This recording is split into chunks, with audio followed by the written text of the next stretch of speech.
Salut brasseurs et brasseuses. Il y a 6 mois, je vous présentais une première vidéo consacrée aux levures Gvaik. Aujourd'hui, on va étendre la liste et découvrir de nouvelles souches de cette fabuleuse famille de levures. Guide des levures Gvaik, partie 2. C'est parti.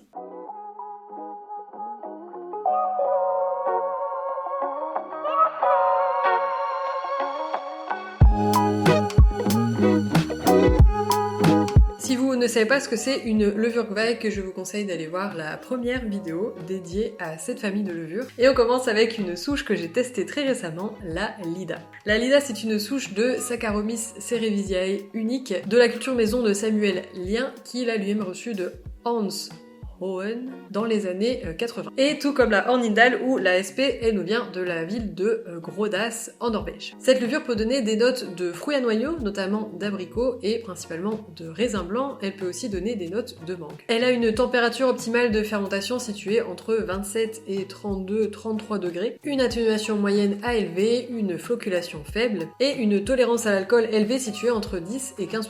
Actuellement, elle est disponible uniquement au format liquide, même si on peut la sécher, et le laboratoire qui la vend, c'est The Yeast Bay sous le nom WLP 4052, qu'on peut également retrouver chez White Labs. Avec des notes pareilles, les styles recommandés pour cette levure sont les NEIPA, les IPA et les bières saison. La deuxième levure dont on va parler, c'est la Framgarden. Tout comme la Lida, c'est une souche unique de Saccharomyces cerevisiae, isolée à partir d'un matériel collecté auprès de Peter Overbust. Celle-ci, elle est originaire de Stordal, tout comme la Hebegarden ou la Midbust qu'on verra un petit peu plus tard dans cette vidéo. Elle va développer des notes intenses de melon, mais aussi d'ananas et de mangue, une température de fermentation optimale située entre 27 et 35 degrés, une atténuation moyenne à élevée, une flocculation moyenne et une tolérance à l'alcool élevée qui est située entre 10 et 15%. Pour le moment, elle est disponible uniquement en format liquide, même si elle peut également être séchée, et elle est également issue du laboratoire The Yeast Bay sous le nom de WLP 4051. Les styles recommandés pour cette levure sont l'American IPA, la NEIPA, la double IPA et aussi la saison. En numéro 3, on va s'intéresser à la souche Jotun. Cette levure, elle est un peu particulière parce qu'elle est issue d'un croisement opéré par le laboratoire Escarpment. Ils ont croisé une levure saison avec une levure Gvaik. Ça nous donne une levure sèche et floculente à la fois avec une très grande plage de température de fermentation. Attention quand même parce que comme la plupart des levures saison, c'est une levure diastatique, c'est-à-dire qu'elle va consommer plus de sucre que les levures classiques, on va dire. Donc avant de la mettre en bouteille ou en keg, faites bien attention qu'elle ait réellement terminé de travailler. Alors cette levure, elle va développer des notes fruitées intenses qui sont décrites comme une salade de fruits et des notes légèrement épicées. En température optimale de fermentation, on est entre 22 et 35 degrés. Pour son atténuation, on est à 80% voire plus. La flocculation est moyenne à élevée et elle a une grande tolérance à l'alcool. Pour le moment, elle n'est disponible qu'en format liquide et sera bientôt de retour chez Escarpment. Les styles principaux recommandés pour cette levure sont les saisons, les bières belges et les farmhouse. Quatrième levure, j'en ai déjà parlé dans ma vidéo sur les kettle sour et levure acidifiante, c'est la Appalachian Tart. Donc cette levure, c'est un mix entre une levure Gvaik et une levure acidifiante. Un peu comme la Philly, elle permet d'acidifier le mou directement dans le fermenteur sans rien avoir à faire de plus que rajouter notre levure comme une levure classique. Au niveau de sa description de notes, j'ai rien trouvé de vraiment très précis à part quelques mentions de notes légèrement fruitées. On est sur une température optimale de fermentation située entre 27 et 38 degrés, une atténuation moyenne à élevée, une flocculation moyenne et une tolérance à l'alcool moyenne située entre 5 et 10%. Pour le moment, elle est disponible uniquement au format liquide chez White Labs qui l'a créé. Et en style recommandé, donc ça va être principalement des Berliner Weiss et des Gold.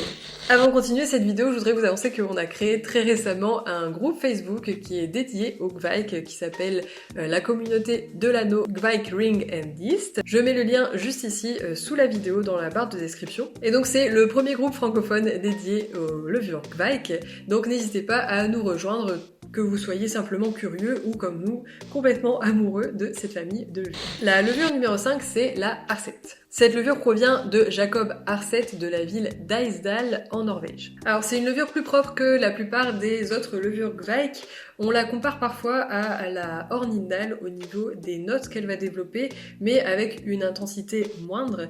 Par contre, au niveau de sa biotransformation, apparemment, elle est plus efficace que la levure Hornindal. Donc en note, on est sur des notes légères de fruits fruits tropicaux et également de bonbons. On est sur une énorme plage de température optimale qui est située entre 15 et 37 degrés, une atténuation située entre 70 et 80% et une floculation et une tolérance à l'alcool très élevée. Et pour le moment, elle est disponible uniquement en format liquide et c'est le laboratoire Escarpment qui la propose. De par son profil propre, elle peut être utilisée sur un très grand nombre de styles de bières, donc aussi bien des IPA que des bières plus sombres, remplaçant par des bières plutôt orientées malt. En numéro 6, j'ai décidé de rassembler plusieurs souches qui selon moi étaient quand même assez similaires. N'hésitez pas d'ailleurs à me dire si vous êtes d'accord avec moi ou pas en commentaire.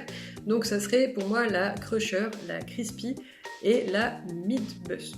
De par la description, je pense qu'on peut quand même les comparer un peu à la Lutra d'Omega Yeast. Alors bien sûr, il faudrait faire des tests et des expérimentations parce que la Lutra, je l'ai testé et retesté, mais ces autres levures, j'ai pas encore eu l'occasion de le faire. Donc on est sur des levures tellement propres qu'elles donnent des bières qu'on pourrait vraiment comparer à des lagers, sauf qu'elles sont fermentées avec des levures ale à température ale.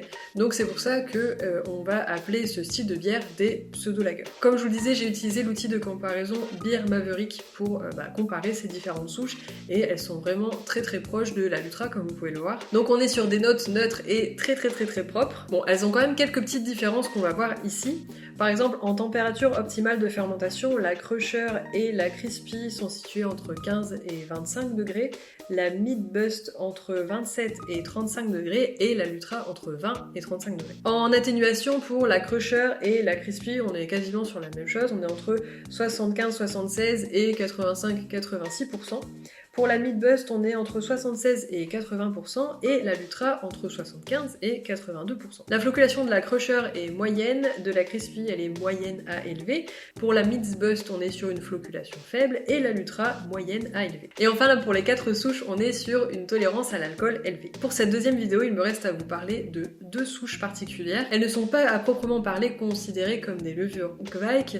Alors j'ai fait une petite recherche pour comprendre pourquoi elles n'étaient pas considérées comme telles et j'ai trouvé 2 caractéristiques qui les distinguent de la famille des Kveik. La première, c'est que génétiquement, elles sont différentes des levures Kveik et en plus, celles-ci, elles sont POF+, c'est-à-dire qu'elles vont produire des phénols. Donc ces levures, ce sont 2 levures lituaniennes et la première, c'est la Jovaru. Cette levure provient d'une brasserie située dans la ville de Jovaré, et elle appartient à Aldona Udrienne qui est surnommée la reine des farmhouse lituaniennes. D'ailleurs, sa bière fermentée avec cette levure est la préférée de Lars Marius Garsol, l'un des spécialistes des bières farmhouse d'Europe. Attention, tout comme la Jotun qu'on a vu tout à l'heure, la Jovaru est une levure diacétique. Cette levure va notamment développer des notes de moelle de citron, donc pour ceux qui ne savaient pas ce que c'est comme moi avant de faire cette vidéo, c'est la partie blanche située sous l'écorce du citron. Elle va également développer des notes épicées, notamment de poivre noir, et va donner une texture plutôt douce à la bière. En température de fermentation, on est entre 21 et 35 degrés. On est sur une atténuation située entre 80 et 85%,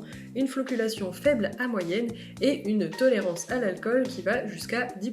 Elle est disponible pour le moment uniquement en format liquide et est vendue par Omega Yeast sous le nom de Jovaru ou encore OYL033. Le style de prédilection de cette levure, c'est la farmhouse lituanienne, bien qu'elle soit aussi recommandée pour faire des wheat beer. Ça m'a créé vraiment une wheat beer excellente, je vous invite à aller voir la vidéo. Enfin, on va finir cette liste avec la levure Simonaitis. C'est une levure qui a été collectée auprès du brasseur Julius Simonaitis à Joniškėlis en Lituanie.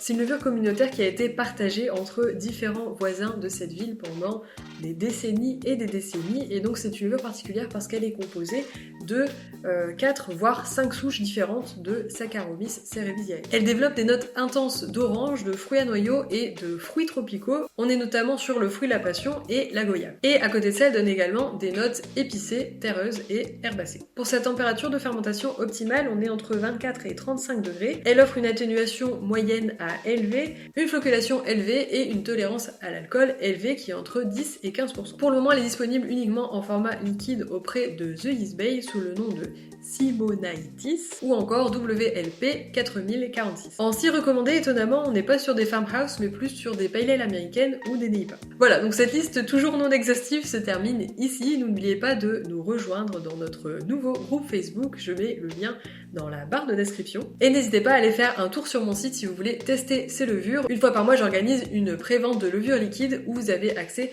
à tout le catalogue des laboratoires que j'ai cités dans cette vidéo. Donc merci d'avoir regardé cette vidéo jusqu'au bout. Si vous l'avez aimée, si vous avez appris des choses, n'hésitez pas à la liker et à vous abonner. Et moi je vous dis à très bientôt pour une nouvelle vidéo.